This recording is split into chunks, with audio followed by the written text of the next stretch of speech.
നമസ്കാരം. നമ്മൾ ഇന്ന് ഫ്യൂഷൻ ടാബിൻ്റെ ക്ലാസ് സ്റ്റാർട്ട് ചെയ്യുകയാണ്.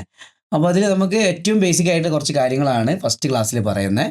അത് കഴിഞ്ഞ ശേഷം നമുക്ക് ഓരോരോ പാർട്ടുകൾ സെപ്പറേറ്റ് ആയിട്ട് പഠിച്ച് പോകാം അല്ലേ. ഇതുവരെ നമ്മൾ ചെയ്ത അതേ മോഡലിൽ തന്നെ. അതിൽ നമ്മൾ മീഡിയ പേജും എഫക്റ്റ് പേജും ഒന്നും പറയുന്നില്ല, കാരണം ഇതൊക്കെ നമ്മൾ നേരത്തെ ഓൾറെഡി പഠിച്ച കാര്യങ്ങളാണല്ലോ അല്ലേ. അപ്പോൾ അതുകൊണ്ട് അങ്ങ് അവോയ്ഡ് ചെയ്ത് പോവുകയാണ്. തൊട്ടിപ്പുറത്ത് ക്ലിപ്പ് എന്ന് പറഞ്ഞ ഓപ്ഷൻ കണ്ടോ. ഈ ക്ലിപ്പിലൊന്ന് ക്ലിക്ക് ചെയ്ത് കഴിഞ്ഞാൽ നമുക്ക് ഇവിടെ ഒരു പുതിയൊരു ഒരു വിൻഡോ ഓൺ ആയിട്ട് വരുന്നത് കാണാൻ പറ്റും അല്ലേ. നമ്മൾ എഡിറ്റ് പേജിൻ്റെ അത് ടൈം ലൈനിൽ ആഡ് ചെയ്ത ഓരോരോ വീഡിയോകളുണ്ടല്ലോ. ഇപ്പോൾ എക്സാമ്പിളായിട്ട് ഞാനിവിടെ ഒരുപാട് ക്ലിപ്പുകൾ ആഡ് ചെയ്തു. പ്രത്യേകിച്ച് ഒന്നും ചെയ്യില്ല, വെറുതെ ആഡ് ചെയ്ത് കാണിക്കാൻ വേണ്ടിയാണ്. ഫ്യൂഷൻ്റെ അകത്ത് വന്നു കഴിഞ്ഞാൽ നമുക്ക് ഈ ഒരു ക്ലിപ്പ് ഓൺ ചെയ്ത് കഴിഞ്ഞാൽ നിങ്ങൾക്ക് ഇവിടെ കാണാൻ പറ്റും. ഞാൻ ആഡ് ചെയ്ത ഓരോരോ ക്ലിപ്പുകളും വേറെ ആയിട്ട് ഇങ്ങനെ കാണാൻ പറ്റും. അപ്പോൾ ഏതിലാണോ എനിക്ക് എഫക്റ്റ് കൊടുക്കേണ്ടത് ആ ക്ലിപ്പ് ഓൺ ചെയ്ത് ഇവിടെ എനിക്ക് പുതിയ നോഡുകളും കാര്യങ്ങളും ആഡ് ചെയ്ത് എഫക്റ്റുകളൊക്കെ കൊടുത്ത് വർക്ക് ചെയ്ത് പോകാം. അപ്പോൾ ഇതിലാണെങ്കിൽ ഇതിൽ ചെയ്യാം, ഇതിലാണെങ്കിൽ ഇതിൽ ചെയ്യാം. അങ്ങനെ നമുക്ക് മാറി മാറി എടുക്കാൻ വേണ്ടിയിട്ടാണ്. അത് കറക്റ്റായിട്ട് മനസ്സിലാക്കാൻ ഞാനൊരു എക്സാമ്പിളായിട്ട് കാണിക്കാം. ഞാനൊരു ക്ലിപ്പ് ടൈം ലൈനിലേക്ക് ആഡ് ചെയ്തു.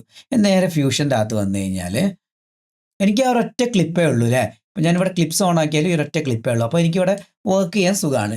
തിരിച്ച് ഞാൻ എഡിറ്റ് പേജിൽ തന്നെ വന്നു. ഞാനിവിടെ എഫക്റ്റിൻ്റെ അകത്തു നിന്ന് ഒരു അഡ്ജസ്റ്റ്മെൻറ്റ് ക്ലിപ്പ് ഇവിടേക്ക് ആഡ് ചെയ്തു. അഡ്ജസ്റ്റ്മെൻറ്റ് ക്ലിപ്പ് നമ്മൾ എന്തിനാണ് ആഡ് ചെയ്യുന്നത്? എന്തെങ്കിലും കളർ ഗ്രേഡൊക്കെ ചെയ്യാൻ വേണ്ടിയിട്ടൊക്കെ ആണെങ്കിൽ ആഡ് ചെയ്യും അല്ലേ.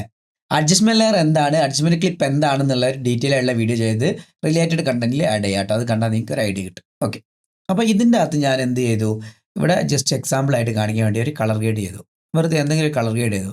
പിന്നെ ഞാൻ തിരിച്ച് എഡിറ്റ് പേജിൽ തന്നെ വന്നു കഴിഞ്ഞാൽ എനിക്ക് മുകളിൽ അഡ്ജസ്റ്റ്മെൻറ്റ് ക്ലിപ്പും താഴെ നമ്മുടെ ക്ലിപ്പും ഉണ്ടാവും അല്ലേ. അപ്പോൾ ഈ താഴെയുള്ള അതായത് നമ്മുടെ മെയിൻ ക്ലിപ്പിനെ ഒന്ന് VFX ചെയ്യണം. ഞാൻ ഫ്യൂഷൻ്റെ അകത്തേക്ക് പോയി. അപ്പോൾ സ്വാഭാവികമായിട്ട് നമ്മളിവിടെ ക്ലിപ്പ് ഓൺ ചെയ്തിട്ടില്ല എന്നുണ്ടെങ്കിൽ, അപ്പോൾ ഞാൻ കാണിച്ചു തരാം. ഞാനിതിൽ ക്ലിക്ക് ചെയ്താണ് ഫ്യൂഷനിലേക്ക് വരുന്നതെങ്കിലും ഞാനിവിടെ വീണ്ടും എന്തെങ്കിലും ഒരു നോഡ് ബ്ലർ നോഡ് ആഡ് ചെയ്തു. ബ്ലർ കയറ്റിയിട്ട് ഇങ്ങനെ ചെയ്തു. ഞാൻ തിരിച്ച് എഡിറ്റ് പേജിൽ വന്നു കഴിഞ്ഞാൽ ഞാൻ ഈ അഡ്ജസ്റ്റ്മെൻറ്റ് ലെയറിൽ ഓഫ് ചെയ്യുകയാണെങ്കിൽ നോക്കിയോ, കണ്ടോ ആ എഫക്റ്റ് എവിടെയാണ് വന്നേക്കുന്നത്? അഡ്ജസ്റ്റ്മെൻറ്റ് ലെയറിലാണ് വന്നേക്കുന്നത്. താഴെയുള്ള ക്ലിപ്പിനെ ബാധിച്ചിട്ടേ അല്ല. അപ്പോൾ ഇങ്ങനെയുള്ള അവസരങ്ങളിൽ എനിക്ക് താഴെയുള്ള ക്ലിപ്പ് തന്നെ മസ്റ്റ് ആയിട്ട് ചെയ്യണമെന്നുണ്ടാകുമ്പോൾ ഇവിടെയാണ് ക്ലിപ്പിൻ്റെ ആവശ്യം വരുന്നത്. ഇപ്പോൾ ഈ ക്ലിപ്പ് ഞാൻ ഓൺ ചെയ്ത് കഴിഞ്ഞാൽ എനിക്ക് കാണാൻ പറ്റും അഡ്ജസ്റ്റ്മെൻറ്റ് ലെയറിലാണ് ഇപ്പോൾ ഫ്യൂഷൻ വന്നേക്കുന്നത് അല്ലേ. തിരിച്ച് ഞാൻ ഇവിടെ ക്ലിക്ക് ചെയ്ത് കഴിഞ്ഞാൽ എനിക്ക് ഈ ഒരു ക്ലിപ്പിൻ്റെ അത് ഡയറക്റ്റ് എന്തെങ്കിലും VFX ചെയ്യാൻ പറ്റും. മനസ്സിലായോ? ഇതേപോലെ ക്ലിപ്പ് ഓൺ ചെയ്തിട്ട് വേണ്ട ക്ലിപ്പിനെ കറക്റ്റായിട്ട് സെലക്ട് ചെയ്യുക. കണ്ടോ, ഈ ഒരു ക്ലിപ്പ് H264 എന്നുള്ള ഒരു ക്ലിപ്പിനെ സെലക്ട് ചെയ്ത് അതിൻ്റെ അകത്ത് വേണം വർക്ക് ചെയ്യാൻ. അപ്പോൾ മുന്നോട്ടേ പോകുമ്പോൾ കൃത്യമായിട്ട് പറയാം കേട്ടോ, അപ്പം കൺഫ്യൂഷൻ ഉണ്ടാവുമെന്ന് എനിക്കറിയാം. തൊട്ടിപ്പുറത്ത് നോഡ് എന്നുള്ളൊരു ഓപ്ഷനാണ്, നിങ്ങൾക്കറിയാം. ഈ നോഡ് ഓൺ ചെയ്ത് കഴിഞ്ഞാൽ ഇതേപോലെ നോഡുകൾ ആഡ് ചെയ്യാനുള്ള ഈ ഒരു വിൻഡോ ഓൺ ആയിട്ട് വരും, ഈ ഗ്രിഡ് ഓൺ ആയിട്ട് വരും. നമ്മൾ ഓഫ് ചെയ്തിട്ട് കഴിഞ്ഞാൽ നമുക്കത് ഓഫ് ചെയ്തിട്ടുണ്ട് വർക്ക് ചെയ്യാൻ പറ്റില്ല, കാരണം ഫ്യൂഷൻ്റെ മെയിൻ സംഭവം എന്ന് പറഞ്ഞു കഴിഞ്ഞാൽ ഈ നോഡുകളാണ് അല്ലേ.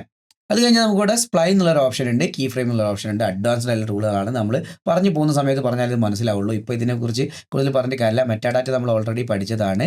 അത് നമ്മൾ മീഡിയ പേജിൽ ഓൾറെഡി പഠിച്ച കാര്യമുണ്ട്, അതിനെക്കുറിച്ച് ഇനി പറയുന്നില്ല. ഇൻസ്പെക്ടറും നിങ്ങൾക്ക് അറിയാം. ഇൻസ്പെക്ടർ എന്ന് പറഞ്ഞു കഴിഞ്ഞാൽ എന്തെങ്കിലും ഒരു ലെയറിൻ്റെ സെറ്റിങ്സോ കാര്യങ്ങളോ ഉണ്ടെങ്കിൽ അത് നമ്മൾ ഇൻസ്പെക്ടറിൻ്റെ അകത്താണ് കാണുന്നത്. ഇനി നമുക്ക് ഇവിടെ കാണുന്ന ഈ ഒരു സംഭവമാണ് ഇതിൻ്റെ ടൈം ലൈൻ. നമുക്ക് ഇതേപോലെ പ്ലേ ഹെഡർ, ഈ ചുവന്ന സംഭവം കണ്ടോ, അതാണ് പ്ലേ ഹെഡർ. പ്ലേ ഹെഡർ ഇങ്ങനെ മുന്നോട്ടേക്കും ബാക്കോട്ടേക്കും മൂവ് ചെയ്ത് കഴിഞ്ഞാൽ ആ ഒരു വീഡിയോ നമുക്ക് കാണാൻ പറ്റും. ഇങ്ങനെ മൂവ് ചെയ്യുന്നതിന് പകരം നമുക്ക് എന്ത് ചെയ്യാം, ഇവിടെ ഒരു ഐക്കൺ കണ്ടോ, ഇത് സ്റ്റോപ്പ്. ഇതിൻ്റെ തൊട്ടിപ്പുറത്ത് വരുന്നത് ബാക്കോട്ട് പ്ലേ ഉള്ള ഓപ്ഷനാണ്. കണ്ടോ, ബാക്കോട്ടേക്ക് പോകുന്ന പോസ് ചെയ്ത് കഴിഞ്ഞ്, അതായത് സ്റ്റോപ്പ് ചെയ്ത് കഴിഞ്ഞ് മുന്നോട്ടേക്കുള്ളത് കാണണമെങ്കിൽ മുന്നോട്ടേക്ക് പ്ലേ ചെയ്യാം. ഇനി ഇതിൻ്റെ അപ്പുറത്ത് കണ്ട ഒരു ഐക്കൺ, ഇത് പ്രസ് ചെയ്ത് കഴിഞ്ഞാൽ എൻഡ് ഫ്രെയിമിലേക്ക് പോകും, ലാസ്റ്റ് ഫ്രെയിമിലേക്ക് പോകും. ഇത് ബാക്കോട്ടേക്ക് പ്രസ് ചെയ്ത് കഴിഞ്ഞാൽ ഫസ്റ്റ് ഫ്രെയിമിലേക്ക് വരും. ഓക്കെ, അപ്പോൾ ഈ കാണുന്ന സംഭവം ടൈം അല്ല, 60 70 ഇങ്ങനെ എഴുതി കണ്ടോ. 1 മുതൽ എത്ര വരെ ഉണ്ട്, ലാസ്റ്റിലേക്ക് ഉണ്ട് വെച്ചാൽ 289 മുതൽ വരെ ഉണ്ട്. ഈ സംഭവങ്ങൾ എന്ന് പറഞ്ഞു കഴിഞ്ഞാൽ ടൈം അല്ല, മണിക്കൂർ മിനിറ്റും അല്ല, ഫ്രെയിമുകളാണ്. ഫ്രെയിംസ് എന്താണെന്ന് നമ്മൾ നേരത്തെ പറഞ്ഞിട്ടുണ്ടായിരുന്നു, ഫ്രെയിം പെർ സെക്കൻഡിൻ്റെ വീഡിയോയിൽ. അത് കണ്ടിട്ടുണ്ടാവുമെന്ന് വിചാരിക്കുന്നു. അപ്പോൾ നമ്മൾ ഇതേപോലെ പ്ലേ ചെയ്ത് കണ്ടു അല്ലേ. ഇനി ഇവിടെ ഒരു ഐക്കൺ കണ്ടോ, ഇത് ക്ലിക്ക് ചെയ്തിട്ട് കഴിഞ്ഞാൽ നമുക്ക് ഓഫ് ചെയ്തിട്ട് കഴിഞ്ഞാൽ ഇവിടെ വെച്ച് പ്ലേ ചെയ്ത് കഴിഞ്ഞാൽ അവിടെ എത്തി സ്റ്റോപ്പ് ആവും. ഇത് ഓൺ ആക്കിയിട്ട് കഴിഞ്ഞാൽ, അതായത് റിപ്പീറ്റ് ആണ് സംഭവം. ഇവിടുന്ന് പോയിട്ട് പിന്നെ റിപ്പീറ്റ് അടിച്ച് ഒന്നേ വരും, ഇവിടെ വന്ന് റിപ്പീറ്റ് അടിച്ച് ഒന്നേ വരും. അപ്പോൾ സ്റ്റോപ്പ് ആവില്ല, അതായത് ലൂപ്പായിട്ട് ഇങ്ങനെ പ്ലേ ആയിക്കൊണ്ടേയിരിക്കും. ഇനി ഈ ലൂപ്പിൻ്റെ അത് നമുക്ക് റൈറ്റ് ക്ലിക്ക് ചെയ്ത് കഴിഞ്ഞാൽ, ഇത് ലൂപ്പ് എന്നാണ് ഇതിൻ്റെ പേര്, പിങ് പോങ് എന്ന് കാണാൻ പറ്റും. അതായത് ഇത് പ്ലേ ചെയ്ത് ഇവിടെ എത്തിക്കഴിഞ്ഞാൽ പിങ് പോങ് ഓൺ ആക്കിയിടണം കേട്ടോ. പിങ് പോങ് ഓൺ ആക്കിയിട്ടാൽ റെഡ് കളറിൽ കാണാൻ പറ്റും, ഓറഞ്ച് പോലത്തെ റെഡ്.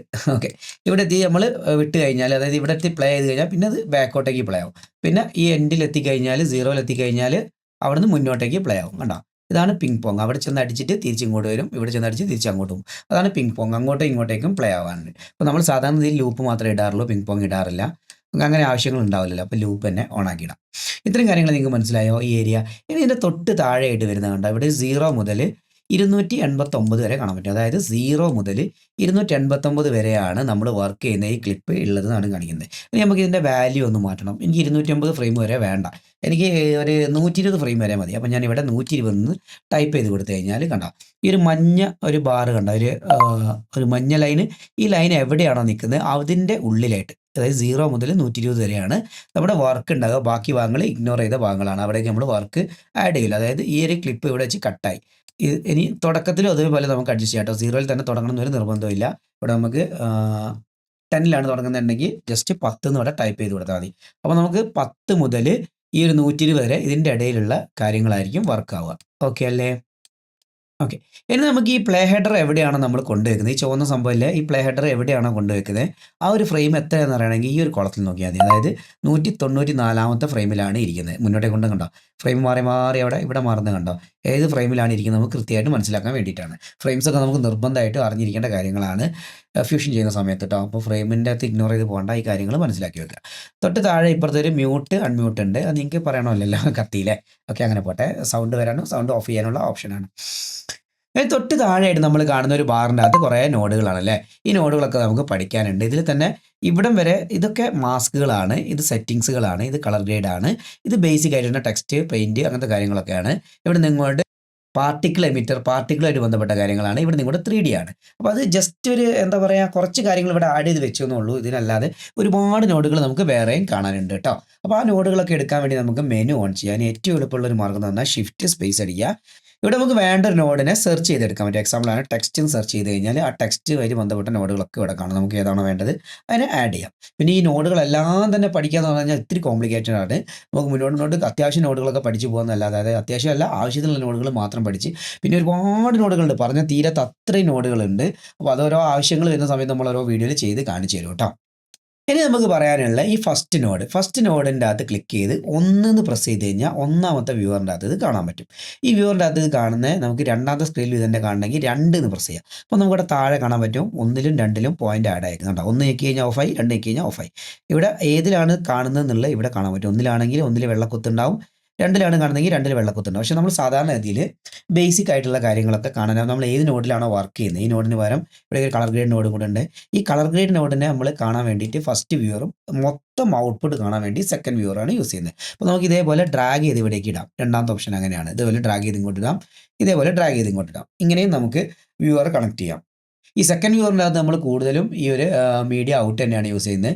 പിന്നെ നമുക്ക് ഒരു വ്യൂവർ മാത്രം മതി എന്നുണ്ടെങ്കിൽ എന്ത് ചെയ്യാം, ഈ ഒരു ബട്ടൺ കൊണ്ട് ഇത് ക്ലിക്ക് ചെയ്ത് കഴിഞ്ഞാൽ നമുക്ക് 2 വ്യൂവറില്ല, പകരം ഒരു വ്യൂവറിൽ വലുതായിട്ട് ഇങ്ങനെ കാണണമെങ്കിൽ കാണാം. ഇപ്പോൾ ഇതിങ്ങനെ ചുരുങ്ങി നിൽക്കുന്നുണ്ടല്ലേ, ഇതൊന്ന് ഫിറ്റ് ചെയ്യണമെങ്കിൽ എന്ത് ചെയ്യാം, ഇവിടെ കണ്ടൊരു പെർസെൻറ്റേജിൻ്റെ ആയിക്കണം 59% മാറ്റിയിട്ട് ഫിറ്റ് എന്നുള്ള ഈ ഒരു ഓപ്ഷൻ കൊടുത്താൽ മതി. കണ്ടോ, വലുതായിട്ട് ഫിറ്റായിട്ട് നിൽക്കും. അപ്പോൾ നമ്മൾ ചെറുതായി പോയാലും, നമ്മളിങ്ങനെ വലുതായി പോയാലും ചെറുതായി പോയാലും ഒക്കെ തന്നെ എവിടെയെങ്കിലും പോയി കഴിഞ്ഞാൽ നമുക്ക് എന്ത് ചെയ്യാം, തിരിച്ച് ഇവിടെ വന്ന് ഫിറ്റ് കൊടുത്തു കഴിഞ്ഞാൽ കറക്റ്റായിട്ട് അവൻ ഇവിടെ വന്നിട്ട് നിൽക്കുന്നുണ്ടാവും. ഓക്കെ അല്ലേ.